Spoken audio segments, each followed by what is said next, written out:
Nintendo's September 12th Nintendo Direct will go down in infamy, at least in my book. This was supposed to be a celebration of Mario's legacy, the 40th anniversary of the Super Mario Bros. Series, a chance for Nintendo to knock our red plumber socks off. Instead, what did we get? A heaping pile of shit. Fans all over the internet called the Mario news very underwhelming, myself included, noting that there was no new game, just another Illumination movie. Port of old Mario Galaxy games we half got already in the 35th anniversary collection, overpriced Switch 2 editions, and yet another Mario sports title nobody trusts to be good. In short, Nintendo had a golden opportunity to honor Mario's milestone, and they dropped the ball. Hard. The whole Direct felt like a glorified ad reel. I mean, we got Super Mario Galaxy 1 and 2 port announcements, which I just know is going to be bad, a teaser for a Mario movie, cool, it's not a game, and just some gimmicky new Mario-themed hardware updates, but no brand new Mario adventure to make us super excited. For an event that was supposed to kick off Mario's 40th birthday, it just felt like a bad April Fool's joke. It's not just me saying this Direct sucked. I mean, plenty of fans and outlets were quick to roast it and talk down about it. I mean, I even saw one quote that said Nintendo feels even more out of touch than ever after that presentation, and I can't blame them. Nintendo treated one of the most beloved franchise anniversaries like an afterthought. Remember when The Legend of Zelda hit 35 years? We basically got nothing special. Mario's 35th anniversary in 2020 gave us a half-baked 3D All-Stars collection with minimal effort and a weird limited sell window, and notably no Galaxy 2 included, which fans still haven't forgotten about. Now we fast forward to the 40th anniversary, and instead of this blowout new title, they had the chance to do something amazing or truly celebratory. They just gave us some shitty leftovers. Yeah, they're bringing Galaxy 1 and 2 to the Switch. Finally, Galaxy 2 on the Switch. Congrats. Only took 6 years out of the Switch's life, but guess what? Half of that content was already on the Switch via 3D All-Stars during the 35th anniversary. Talk about doing things halfway. It's like Nintendo heard fans ask for this big Mario celebration and they said, nah, I think we're just gonna stay at home. The fans' verdict on the Direct was very clear. It was one of the worst Nintendo Directs in recent memory, at least for me as well. Social media and forums lit up with frustration. Many of us were bracing for something epic. I mean, they had the chance. They had the chance to give us Mario Odyssey 2, or maybe even a new 3D Mario game, at least a surprise classic remake. But instead, we got a commercial for ports and merchandise. This fucking flower from the Nintendo Direct. Who the fuck is gonna buy this? The company can't seem to grasp that an anniversary celebration should be player-focused and not just a quick cash grab. Instead of blowing out the candles in style, Nintendo doused the flame with a bucket of mediocrity. Let's address the giant elephant in the room. See what I did there? Where the fuck is Super Mario Odyssey 2? Fans, myself included, have been asking, begging even, for a sequel to 2017's masterpiece Mario Odyssey for years now. It's been 8 years with no new 3D Mario in the style of Odyssey or Galaxy. In that time, we've gotten a few scraps, a Mario 3D World re-release with Bowser's Fury, which was good, but short, and a new 2D entry, which was Mario Wonder, but not the next big 3D adventure. After the September Direct came and went, with zero mention of a new Mario platformer, I was pissed. And so was everybody else. Odyssey is widely regarded as one of the best Switch games ever. It sold nearly 28 million copies, for crying out loud, making it one of the system's top 5 sellers of all time. It's a license to print money. Yet Nintendo somehow acts like they're allergic to money when it comes to this game. Seriously, it's as if Nintendo's board of directors just gets hives at the mere idea of Odyssey 2. We've been begging, not asking, begging for this sequel. I've seen memes of Mario Odyssey 2 is a new Half-Life 3. Does Nintendo really want to be that?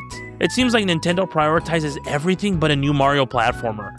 They gave us a bunch of spin-offs and ports in the latest announcements, even as of recently the new Donkey Kong Bonanza, which is very fun, don't get me wrong. but it's not the thing we want. It's just kind of like a stepping stone. And what it truly felt like in this direct, it kind of felt like we were having a birthday party without inviting the birthday boy. I think Nintendo's reluctance to deliver Odyssey 2 is just baffling. The original Odyssey was a massive success, both critically and commercially, and it's the kind of game that reminds everybody why Nintendo is this huge, magical, amazing company when they try. Yet, here we are nearly a decade later and still sometimes replaying Odyssey and hoping that, smoking the copium and hoping that maybe it'll come this direct. Maybe this will be the one. If there's one thing Nintendo excels at lately, it's squeezing our wallets dry and doing it with a straight face. The company's pricing strategy has gone from merely ambitious to just straight up gouging in the past years. Case in point, recently the Switch 2 when that came out at a whopping $450. Of course, Nintendo hit it at first, didn't want to outright tell everybody the price. And then they had the Japanese Nintendo Switch 2 that was cheaper, and they tried to say it's because of tariffs or some other crap that nobody really bought. And they're also starting to charge $80 to $90 for games. That is insane. What the fuck are they smoking in Japan? Nintendo, of course, tried to justify many of the price hikes in the most Nintendo way possible. I think Doug Bowser defended it, saying that the new pricing is called variable pricing, and that they're going to look at each game and decide the right price point based on the game development, content, and replay value. But in other words, they're just saying it's going to cost more when we feel like it. That's basically what he said. There's no fixed benchmark or anything. It's just whenever it just comes out of their ass.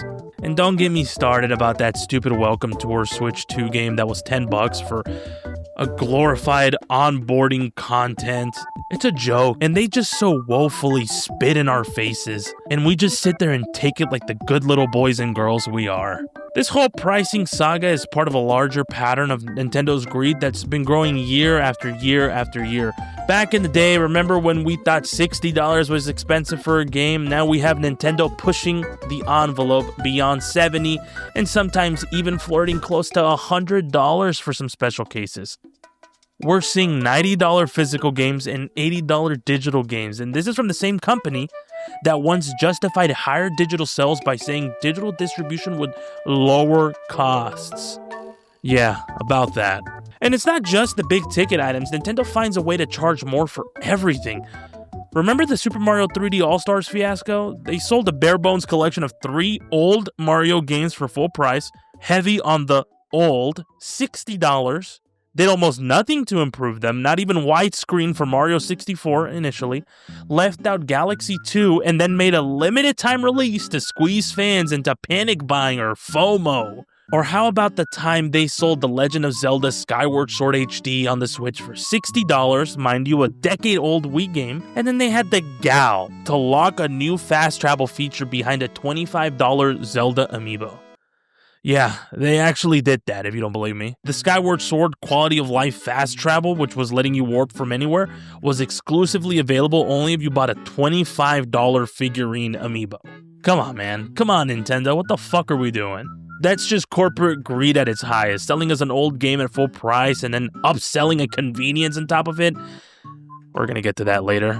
The sad part is that this stuff just keeps happening, right? Like the controllers, $80 Joy-Con pairs. I think the new Nintendo Switch 2, I think I've seen them $90. I don't know if I'm wrong about that. And they just like re-releasing last-gen games at higher prices. Nintendo loves just charging these premium prices, even when the product or service doesn't meet modern standards, as we're going to talk about next. It's like they saw what EA and Activision and all these other companies are doing with microtransactions and said, hey, watch this. It's bad enough that Nintendo charges an arm and a leg for their products, but it's even worse when those products and services are flawed, outdated, or just plain inferior. Yet, year after year, Nintendo seems content to give fans the short end of the stick in terms of quality while expecting top dollar. Let's start with the notorious Joy-Con drift debacle. For those lucky enough to not have experienced it, drift is when your controller analog stick starts moving things on screen by itself as if it's possessed by a ghost, making games nearly unplayable. Now, this was a widespread issue mainly on the Switch, the original Switch Joy-Cons, pretty much since the console first launched. And Nintendo knew this was a problem. A class action lawsuit even alleged that Nintendo was well aware of the defect and yet refuses to repair the joysticks without charge when the defect presents itself. In other words, they kept selling us $80 Joy-Cons that they knew could fail within months, and their initial response was basically buy new ones or pay us to fix it. Unbelievable. Eventually, as pressure mounted, lawsuits, media coverage, angry parents of kids who couldn't play Mario Kart, Nintendo grudgingly offered free repairs, but only after a lot of bad PR, and even then it varied by region until regulators stepped in. In fact, they won one of the US class action lawsuits in 2023 on a technically, their user agreement has an arbitration clause, neatly sidestepping legal accountability. For us, the consumers, the drift issue persisted for years, and guess what? It's still not fully solved to this day. New Switch editions and even the fancy Switch OLED still suffered from reports of drift. They apologized in 2020 publicly, promised continuous improvements, but here we are in 2025, and I bet my drifting left Joy-Con that the problem hasn't been completely eradicated. Nothing screams we care about our product quality like quietly fixing an issue in hardware revisions without ever admitting something was fundamentally flawed in the first place. Then there's Nintendo Switch Online. Jesus Christ.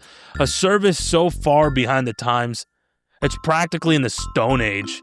Nintendo wants $20 to $50 a year, I forget sometimes, for online access and retro games, yet their online infrastructure and features are just a joke. The most infamous example, voice chat. On every modern platform, if you want to voice chat with friends while gaming, you just do it through the console. Simple, easy. But Nintendo, they said, nah, let's just make it more complicated. Use your phone.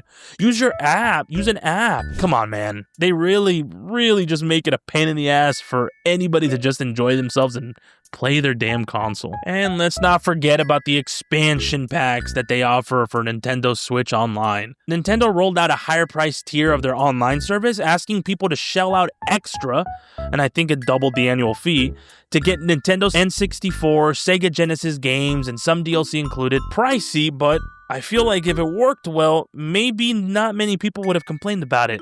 Spoiler, it didn't work well. It launched as an unmitigated disaster with laggy, glitchy emulation. I love emulation. Fuck you, Nintendo, for hating emulation so much. Hating when other people do emulation, I mean. And a host of technical problems. We're talking Mario Kart 64 running with awful input lag and choppy online play. And some games like Ocarina of Time had clear performance and graphics issues compared to even 20-year-old originals. The fan backlash was so bad that Nintendo actually had to acknowledge it eventually. Initially though, they more or less put fingers in their ears. I saw an article that said, don't bank on Nintendo to fix this, which recalled how even back on the Wii U and earlier, Nintendo's own emulation efforts have rarely been great. Sure enough, for a long time, they didn't fix much. Early subscribers to the expansion pack basically paid to be beta testers for Nintendo's half-ass N64 emulator. And it's telling that Nintendo felt confident charging a premium price for a service that was subpar, to say the least. It really does feel like every year Nintendo finds new ways to be worse to their fans on the quality and service front. We've watched them release bare-bone games that lack content at launch and require free updates to feel complete. Basically, you get the skeleton of a game for $60 and then you wait months for the meat to be added. We've seen them ignore persistent hardware issues until lawsuits pile up. We've seen them stick with antiquated online decisions until they become PR nightmares. Each misstep on its own might be forgiven, but taken together, it paints a picture of a company that is either stunningly out of touch or simply doesn't care as long as the money keeps rolling in. And the money does roll in. This is why they keep getting away with it. But even the most loyal fans have their limits. Nintendo shouldn't wait to find out exactly where that limit is. If you thought Nintendo's only sins were in pricing and product quality, think again. They also have a long history of treating their most dedicated fans and the broader gaming community like enemies at war. For a company that built its empire on the love of fans, Nintendo is incredibly hostile to fan projects, community initiatives, and game preservation efforts. It's the dark side of Nintendo that leaves a lot of us with this bad taste in our mouths, even as we idolize their game design prowess. Nintendo is notorious for unleashing an army of lawyers on anything that even slightly touches their IP. They frequently issue DMCAs, takedowns against fan-made games, mods, emulators, you name it. Legally, sure, they have the right to protect their IP. I hate IP laws. Come at me if you want. But the way they do it is so scorched earth that it's just become a meme at this point. This is the company that shut down, I think, a fan-made Metroid 2 remake that was critically acclaimed on the very day Nintendo's own shitty Metroid Prime Federation Force came out, no less. They cease and desist fan games left and right. I mean, there's a game that comes to mind, Pokemon Uranium, which was super fun. Various Mario fan games, you name it. They even filed massive takedowns on websites like GameJolt. They nuke hundreds of fan projects in one go. And it's sad because at the end of the day, these fan projects are labors of love, free promotion, and Nintendo gains little by crushing them beyond fostering fear and resentment. Other companies like Sega have learned to embrace fan creations. Hell, Sonic Mania was basically a fan project that Sega made official, and it was awesome. But Nintendo, nah, they prefer to be the fun police. And it's not just fan games. Nintendo also has a habit of making life difficult for content creators, tournament organizers.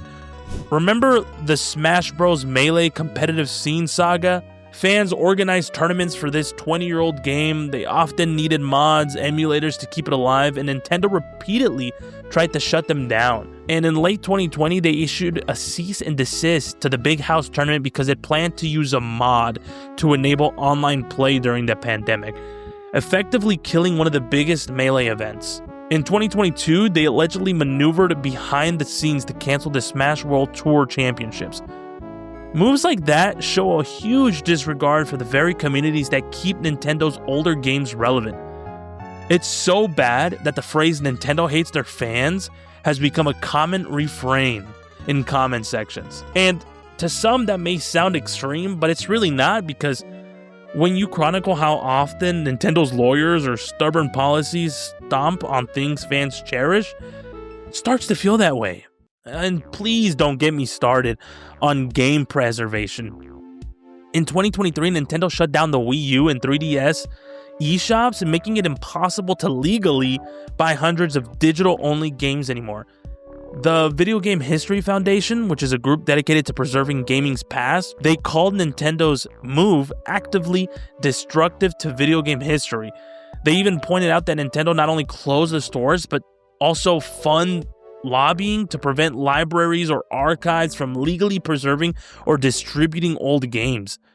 In other words, Nintendo would rather a game cease to exist and have it available in a way they don't control or profit from.